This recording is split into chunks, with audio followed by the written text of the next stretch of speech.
Hey folks, Michael Chrysler here, First Choice Power Washing, Lexington Wash Supply, pwsupplies.com. What I'm going to do this video on here is replacing the cartridge for the Whisper Wash Classic. I'm pretty sure it's the same for the big guy or any of the other ones, as long as it's got the green swivel. What happens with this one's needing a new swivel because, or a new cartridge, because the water was shooting out these, which is a sign of a seal gone bad. But the reason we carry the cartridge around to replace is because we're not sure which seal, and you have to have an entire seal kit sitting around, and you got to take it apart and dissect it and everything, and out in the field. This is just a quicker, easier way to do this. But once you have replaced this, when in your downtime or back at your shop or whatever, then you can just see which seal it is that's wonky on you and replace it. But anyhow, this is how it's going to come in a little tube, and it's got the cartridge in there, and you can just store that on your truck or in your toolbox there and have it ready for when this happens, because it's going to happen. These things wear out eventually. But you can see it's all nicely packed in there with a little bag. And actually, when I was talking about the seal, this main seal is generally the one we see. When the water's shooting out the sides, that's the one we see that's usually messed up.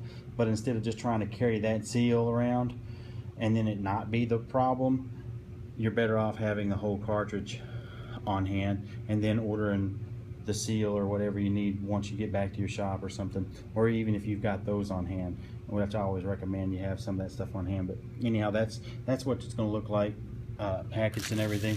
And all you're going to need for this is a 9/16 and an adjustable wrench. To do this, you're going to disconnect the swivel from the hose, obviously, and then you're going to take the housing off here. Now I've already gone ahead and loosened a lot of this up so I can do this with one hand, but this is how you're going to do it.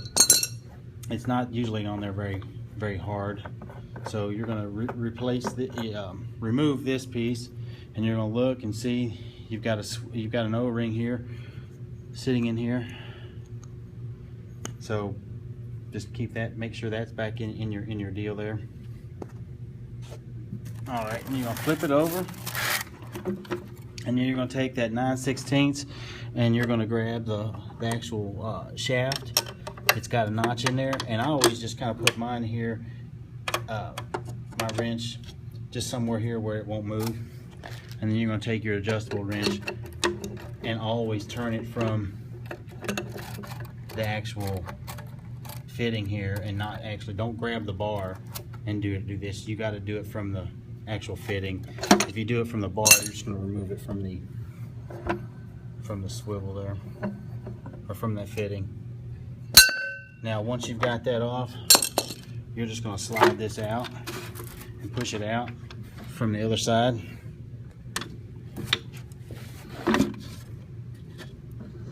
It'll slide right out. You're going to pull it out from the other side. Oh, this one-handed stuff's not working, is it?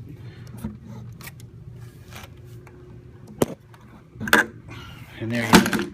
And as I was talking about it, there you go. That main seal is wonky. So all I would really have to do is replace that main seal. But the videos, I'm going to show you how to just replace just that cartridge. So you're going to remove that. Take your other one, slip it in. It goes right on in. Has no problems going in, and there you go. And it should spin pretty freely here. Yep, nice and free.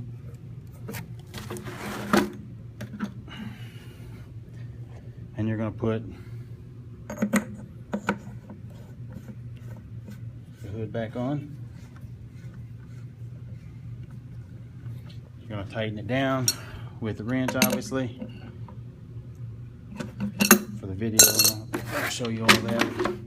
And then the opposite is true for putting your bar back on. Just going to take that 9/16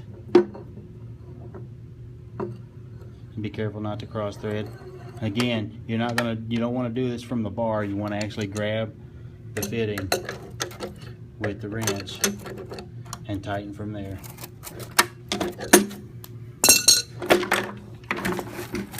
Plug it back up.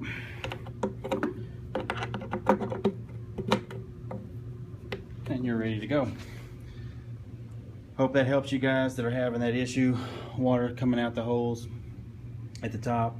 It's indicative of a bad seal or just the entire cartridge. You just don't know which seal it is sometimes, but that main seal is generally the one that's doing it, and that main seal is probably 20 bucks plus shipping versus, you know, 150 for a cartridge. So, but you still want the cartridge around, because this is the fastest, quickest way to take care of this issue in the field, and then deal with finding out which seal, what's going on back at your shop, and then replacing that seal and then putting that back in your arsenal for a backup for the other one. Hope that helps. Again, Michael Chrysler, Lexington Wash Supply, pwsupplies.com here in Lexington, Kentucky. Give us a holler.